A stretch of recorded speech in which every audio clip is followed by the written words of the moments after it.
Hello. So I've been reading a couple of chess studies this afternoon. I thought I'd share one of them. I thought was really interesting. So the role of deliberate practice in chess expertise. It was conducted by these people across various universities, across various years. And what they did is select two large sample sizes of diverse individuals, tournament level chess players, 1600 plus, recruited them from chess clubs across different countries.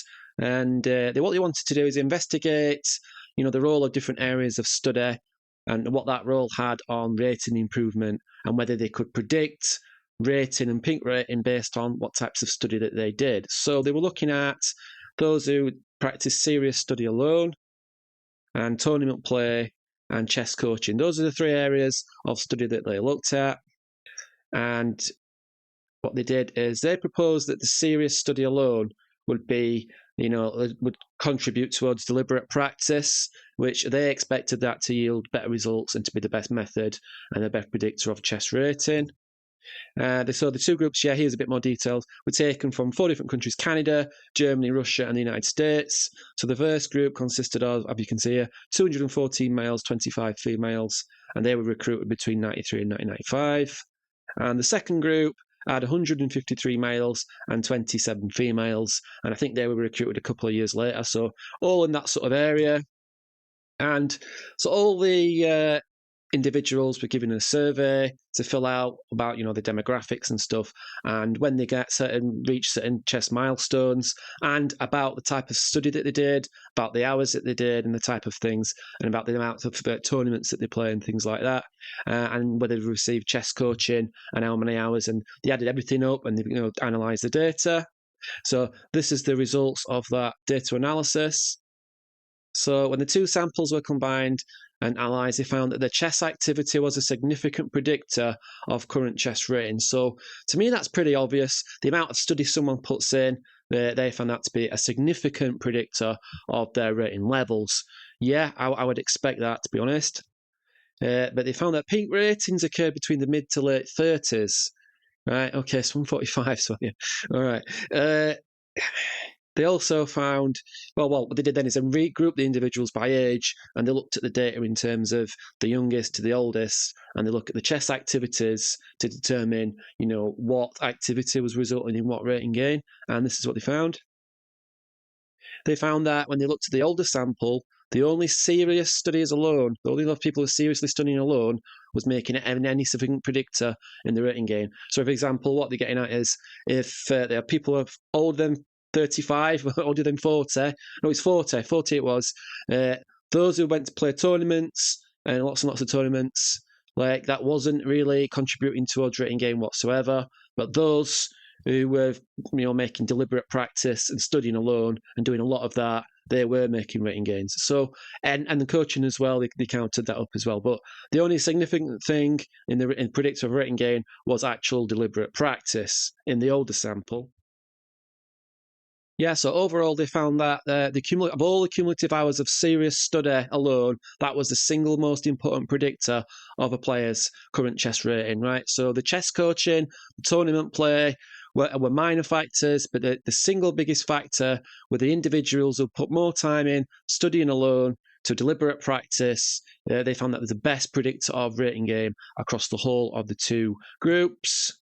So they suggest then that the individual chess player should devote themselves to the majority of their time to individual study rather than tournament play, which had very small impacts. For example, we've got a quote here. So of the time taken, an equal amount of time taken across the samples, those who committed more time to individual study were making 200 points rating gain compared to those who focused their time playing tournaments.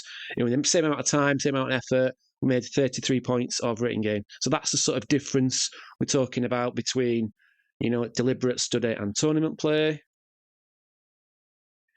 So they found, unfortunately, that over the age of 40, tournament play amounted to little contribution to chess improvement. Right, so if you're over the age of 40, you're stuck between playing a tournament or sort of training individually. then definitely, according to the study, you should be training more individually. Deliberate practice is definitely the best thing, the way to go ahead.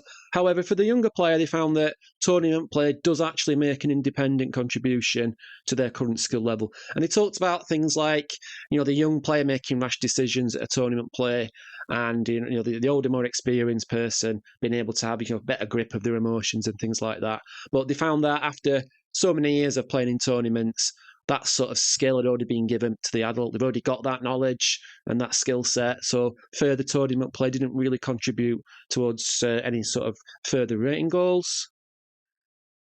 So their bottom conclusion was anyone with serious thoughts about becoming a title level player, right, will need to engage in several thousand hours of concentrated analysis and memorization of chess tactics and positions in order to build the knowledge base necessary to achieve regular success in highly competitive chess tournaments. So my thoughts on that study was I enjoyed reading through it. It was a bit like wordy in places, but I enjoyed reading through that study. But, my thoughts, I'm not surprised to read that at all, like reading that study. Like chess play, tournament play for me, it's a test, right? The study is where you get stuff into your head. Right, when you're playing, that's the test of what you already know. That's always been my theory. So when you're actually playing chess and playing tournaments, you're learning a little bit, but really you're just sort of activating the patterns that you already know. So you're not really learning that much, unless you go back and then analyse that stuff. And that's when, but then again, it's a study that's making the improvement, not the actual playing. And that was found out in the study itself. So yeah, chess study comes from deliberate practice, hard work and commitment. This is what, that's what people know. You need to put the hours in, you need to put the effort in. There was also a graph I wanted to try and get across. I couldn't quite get the graph across. And what it showed is that on all the adults surveyed, the first year of chess study resulted in very little gains. And it was only the second, third, fourth, fifth years that those who put in more hours of practice were making more rating gains than those who were putting less in. So, for example, if in the first year of serious chess study, some people were putting in 10 hours a week, some people were putting in 3 hours a week, the difference then didn't really show itself until sort of the third and fourth years, where the graphs were sort of going like this. Right, I wanted to put that in. Sorry, I couldn't get that in. Couldn't get access, couldn't get login. So, yeah, so it was kind of like the study will pay off, but you'll not see the study immediately the first year, first 2 years, but you'll start to see that study as you kind of get to the third and fourth year of hard work and a lot of practice. So faults of the study then, well, there were no differentiations between what people were actually studying. It was just deliberate study at home, right? And I think that's a massive factor and a massive thing that kind of missed out there. So I always think in these sorts of studies, why don't they seek chess guidance from an expert? Why didn't they get like an international master or even just a strong club player in on side alongside the study so that they could help them with some of the areas? I would have been really interested to see, the difference between like tactical study and master game study and analysing, different types of chess games, or how they went about basically doing this deliberate practice. That was not included in the study at all. It was just log how many hours of deliberate practice you did at home. So that was a little bit weak, but overall, interesting study. I've not really learnt anything much apart from really the lack of tournament play in terms of improvement. Whereas I sort of suspected that, but actually seeing that study sort of like backs that up, which is quite interesting. Also, I was quite interested in the fact that, you don't see any rating games within the first 2 or 3 years, well, 1 or 2 years, even if you're putting in a lot more time than somebody else. Those sort of hours have got to sort of sink in a little bit. It's got to go into your chess conscience. So patterns, studying tactics and patterns is going to take a while to get in. And I think that's that familiarity with the positions and the patterns. So I'll leave it there then. So thanks for watching. If you've got any thoughts or questions, pop them in the chat and I'll, get back to you. Take care. Goodbye.